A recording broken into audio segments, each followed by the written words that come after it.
Hi, thanks for joining us for this message from Red Church in Melbourne, Australia. We pray that you are blessed by it.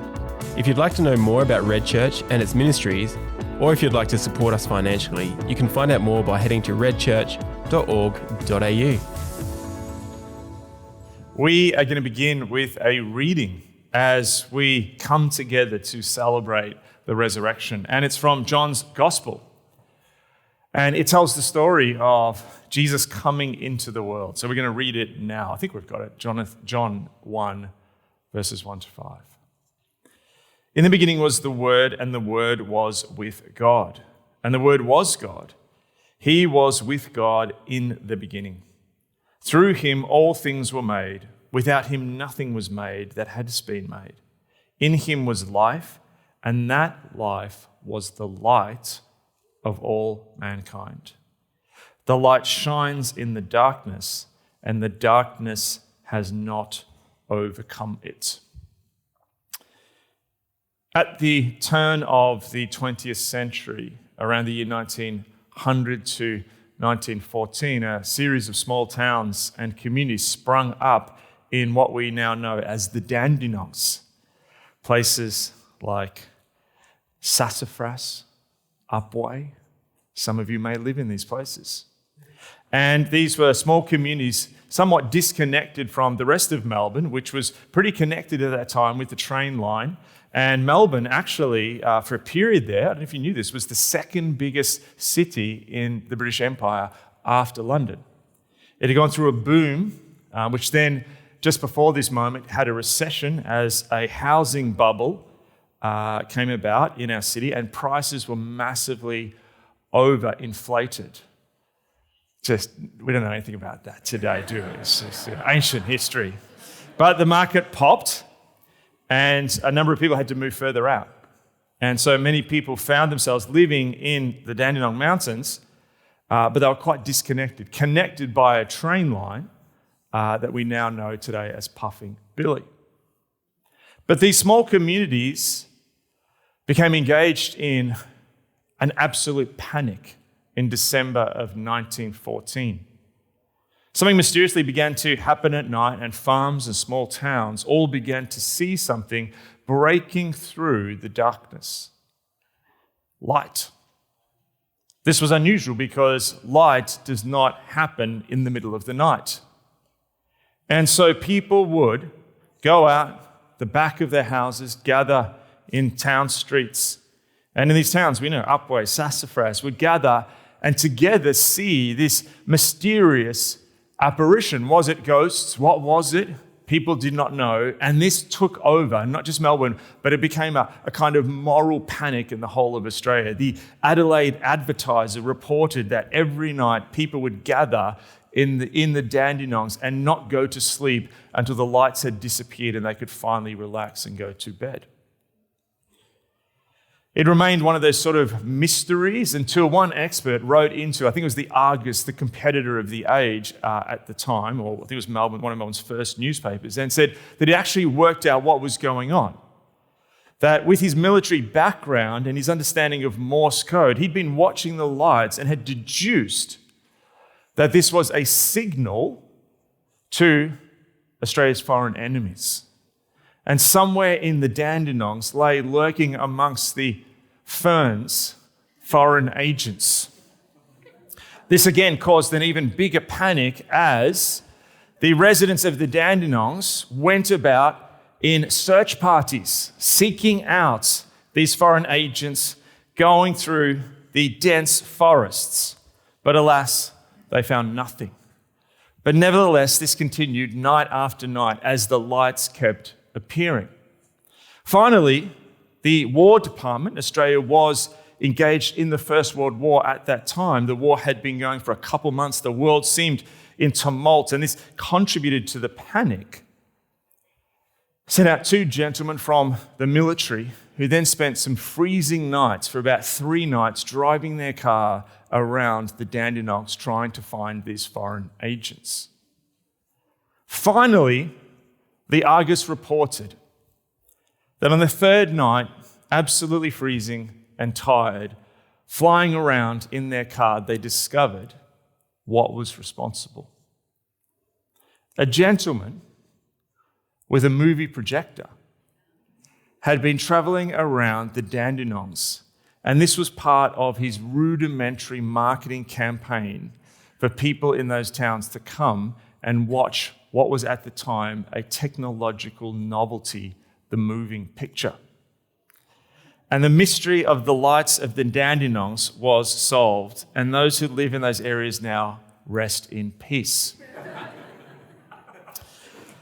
But what this tells us is we live now in a time where we understand that we have control over light and dark.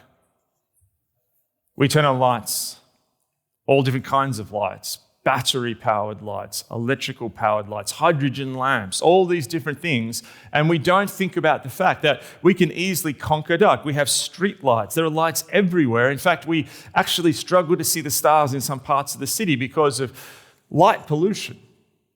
But this is not what it's been like for much of history. For much of history, when darkness came, it would be something that reduced our movement.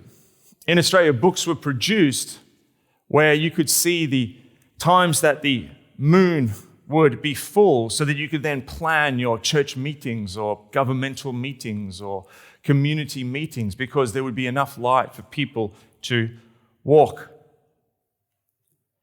Light is a constant element in our lives, but this has not always been so. In the past, the dark was often all-powerful, all-encompassing. And for those of you who are here on Good Friday, we spoke about this. We spoke about the imagery that we see in the scriptures around darkness. And we spoke of the darkness that came at the crucifixion, where it says in Luke 23, verses 44 to 45, it was now about noon, and darkness came over the whole land until 3 p.m, for the sun stopped shining. And as we remember the death of Jesus, we spent some time, in a sense, standing in this dark that's symbolic of mourning, judgment, and death, of anti-creation, seemingly the undoing of what God had brought into the world, the death of the light of the world, Jesus who'd come into the world, everything that seemed to be the opposite of God. But now here, on Sunday, a very different day. I want to cast our attention to the final part of that verse. I'll read from the start where it says, it was now about noon, and darkness came over the whole land until 3 p.m, for the sun stopped shining. And then it says, and the curtain of the temple was torn in two. Under the cover of darkness, it seems like darkness has won, but there are things happening. We spoke about Mary getting up before it was light in the darkness. Her faith was something that was happening, a small seed of faith in the darkness. We spoke about the fact that Jesus on the cross was giving up his life, paying the price so that we would not have to, defeating sin and death. And what we read here is that something was happening in the temple. What was the temple? The temple was the continuation of a structure that God had instructed the Hebrews to build when Moses went to the top of the mountain to create a tabernacle, patterned, Hebrews says, of what is in heaven, a dwelling place for God. This tabernacle was mobile as the people moved through the wilderness to the promised land. In the promised land, it sort of moves around until it settles in Jerusalem, and there's a series of temples that are built. Some are destroyed, but finally at this point, we had a temple that was built by Herod the Great. And in it, there was a great curtain that separated the holiest of holies, where God's presence dwelt. Now, the temple was seen at this time. When we read of how it was seen by the contemporary Jews of this period, the temple was a place of light. The rabbis saw it as the place of eternal light. Where God is light. The temple was the house of light. And in the temple, as you see here, was something that looked something like this. This is you might know this is a candelabra, a lampstand, or in Jewish or Hebrew, a menorah. And this was something that was in the temple. And it had a very important symbolic meaning. It resembled a bush. Now, the modern menorah looks more like this, but what archaeologists can piece together is that the menorah in the temple actually looked like a tree.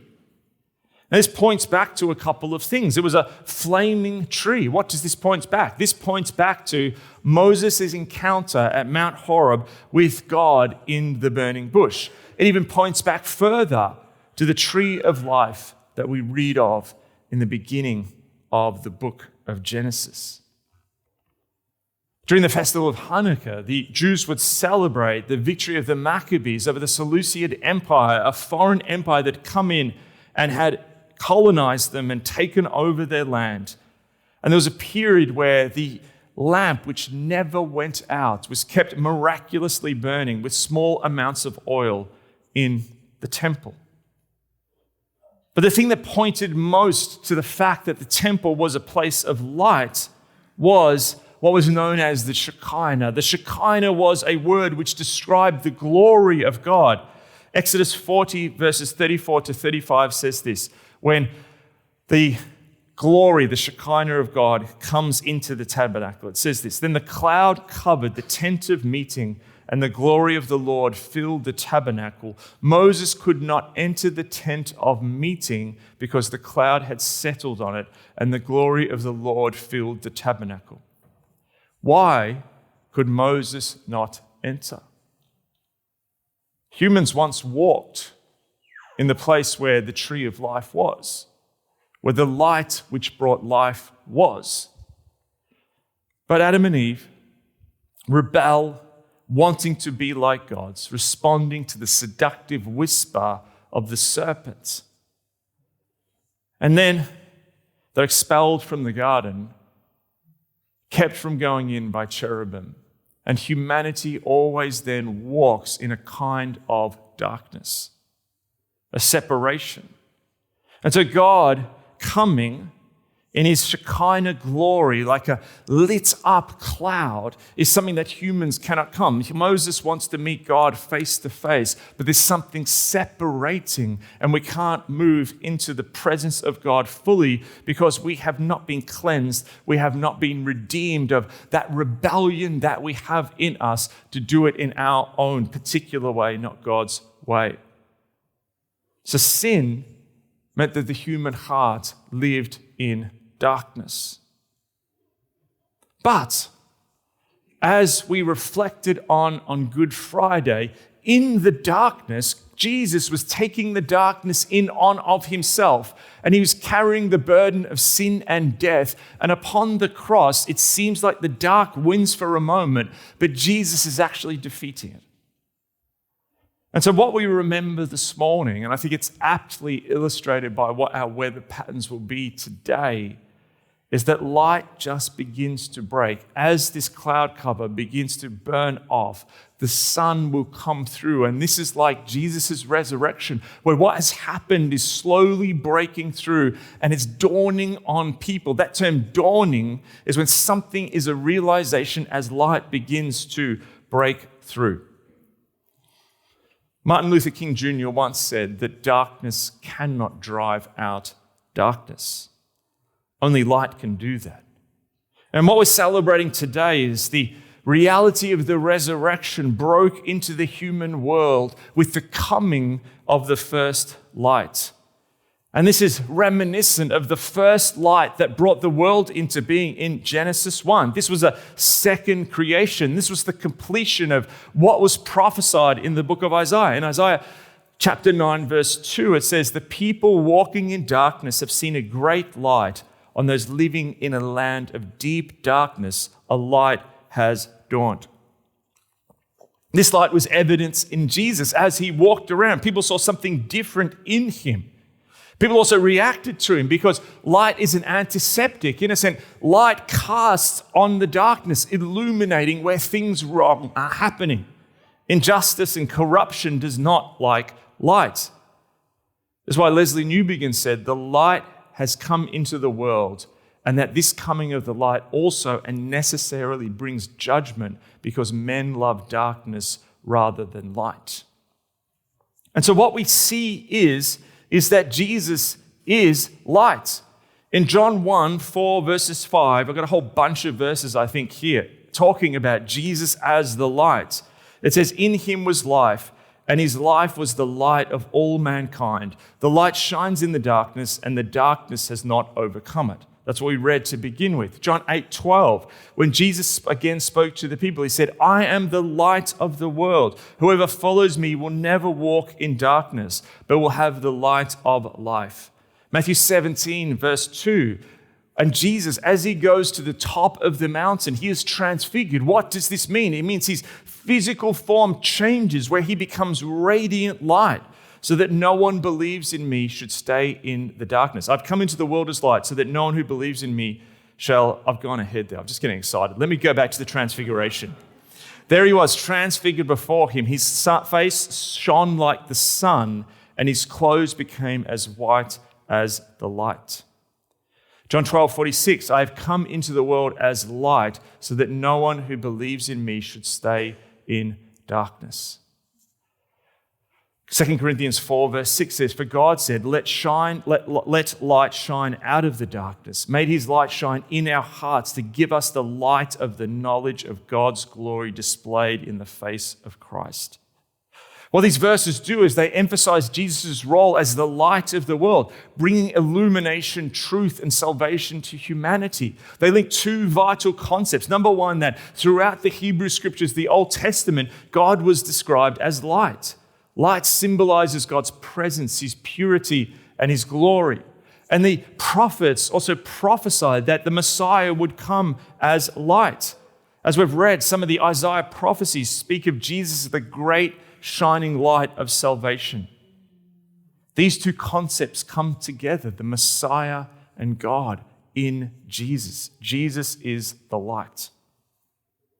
Now, we focused on the parallels on Good Friday between the darkness that falls as Jesus is crucified at midday for 3 hours, and the darkness that falls as the penultimate plague in the story of the Exodus. In Exodus 10, verses 21 to 22, it said this, then the Lord said to Moses, stretch out your hand towards the sky so the darkness spreads over Egypt, darkness that can be felt. This is not just an eclipse. This is a darkness that can be felt. It's captive, it's immersive, it's oppressive. So Moses stretched his hand towards the sky, and total darkness covered all of Egypt for 3 days. It continues on in verse 23. They did not see one another, nor did anyone rise from his place for 3 days, but all the children of Israel had light in their dwellings. This is pointing to a kind of arrangement in the world where certain places of dwelling will be covered in darkness, but other places will be places of light. The people of God had light in a culture of darkness. Now, we remember the story that after Jesus is resurrected, of the 2 disciples who were walking the Emmaus Road. They come across the resurrected Jesus, not recognizing him. He comes into the house, and as they break bread and as he expounds the scriptures, they say of each other, were not our hearts burning within us while he talked with us on the road and opened the scriptures to us? They burned because Jesus, the glory of God, resides in the hearts of believers. When we just heard Dara's story, there was a kind of light burning. Could you see it? Someone who is profoundly changed from the inside out. When you see someone who is aflame for Jesus, it is evident. And we see this all through the New Testament, the shift that happens at this moment as the curtain is torn from the top to the bottom is the light no longer just resides in a menorah in the temple. The Shekinah glory is not just kept behind a curtain in the holiest of holies, that Jesus' presence comes out into the world. Jesus' price on the cross that he paid means that he can come and meet to us face to face. And so the light is not something which we cannot enter. During the nativity of Jesus, a light accompanies the angels To the shepherds, a star, a light in the sky guides the Magi to the house where Jesus is born. During Paul's conversion, a heavenly light surrounds him. When an angel frees Peter from prison, a light illuminates the cell. Believers are called out of darkness into God's marvelous light. This is why in 1 Peter chapter 2, verse 9, it says, "But you are a chosen people, a royal priesthood, a holy nation, God's special possession, that you may declare the praises of him who called you out of darkness into his wonderful light." Did you get that? You are called out of darkness into light. Dara told us the story there of parts of her life, hurts, parts of her past, which she felt was so deep in the dark they could never be brought into the light of God. But in that light is healing. In that light is wholeness. As Dara said, she is not the finished product. None of us are.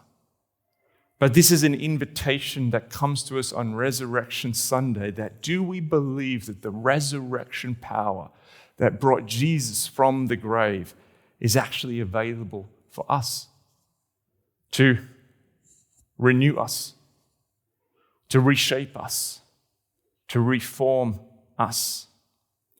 And the direction of the history of the world from here on in, whatever happens in the world, whatever twists and turns the history books will have for us, it's the story of ordinary people like the story that Dara just said, the story of Mary who goes to the tomb and meets Jesus thinking he's a gardener until he calls out her name Mary and she recognized the risen Lord. The disciples on the Emmaus Road, the stories we see in Scripture, ordinary people whose lives are profoundly transformed. You know what? This morning I got in a little tiz. Maybe it was the chocolate. I was preparing and going over my talk, and I looked at the paper, and I've looked at the paper almost all my life. And it's one of the habits. I read the paper, and today you can read papers from all over the world now, digitally. And it's just fascinating, the story that gets told. And there's different subtleties and nuances. I'm not going to go into them all this morning. We don't have time. But the overwhelming story that you often see in the Australian coverage of Easter is one of decline. Less people going to church. When good news stories are told of churches that are contemporary and growing, there always must be a sort of hue put over them, a question mark. And so I was reading this, and you read it, and sometimes you can almost imbibe the negativity. But I thought about it. And I thought, what's actually happened is that there was a period in our culture where lots of people went to church because that's what you did. The cultural pressure was to go to church. That stopped as the cultural pressure to do lots of community events has withered away. And you know what realised me this morning? Also, the cultural pressure to read the newspaper has withered away. The church has gone from around 45% of people who attended a church service once a month in Australia to around, I think it's like 15-17% who go once a month. Not surprising when the cultural pressure is reduced. The good news story of that is increasingly the people in church are actually the ones who have the light in them and are actually here not because of a cultural pressure, but are actually here because Jesus is doing something in them and this stuff is real for them, not just a cultural script. But at the same time, there's another terminal decline that is occurring that is far more dramatic and will probably end in our lifetime. Newspapers, forgive my rudeness, are stuffed. Less and less people read them. Less and less people. I love baby boomers in the room. You're the main newspaper readers. You're keeping the newspapers going. Some people look at them every 6 weeks online. Once you retire into glory, praise God, we will bury the newspaper probably in the ground. I like newspapers. I read them. They're great. But The church is going to outlive the newspaper. I mentioned the Argus. The Argus is dead. The Age, the Herald Sun, whatever, they'll all die. This is not a slate against the media. I think we need a healthy, good media. But we need to remember that what this story tells us is the story that God is writing in history, is that history ends with us in the presence of God, in the light, that the New Jerusalem comes from the heaven, that we will dwell with the Father. And God is inviting you to be reshaped as Christ. That's the invitation. That's the direction of history. Whatever changes may happen in the world, whatever geopolitical shifts, economic shifts, cultural shifts, you have an invitation to be called out of darkness into his wonderful light. That's the big picture. The micro picture is that some of you come today with parts of darkness in your heart. Some of you come with hurts that you just think are too deep. Some of you come with things that you feel could never be forgiven. Some of you come and maybe even just think, man, am I one of those cultural Christians that Mark's talking about there? The good news, as Dara said, what differentiates her from you is a nothing. The invitation is there for everyone. Jesus took your sin upon a cross. Jesus beat death. Jesus rose on the third day.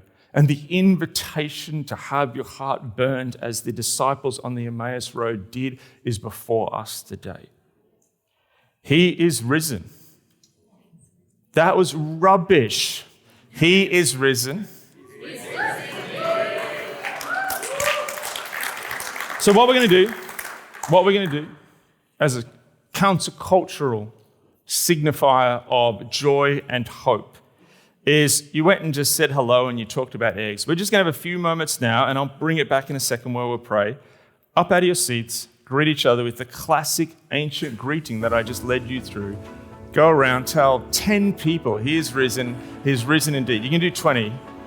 Go for it.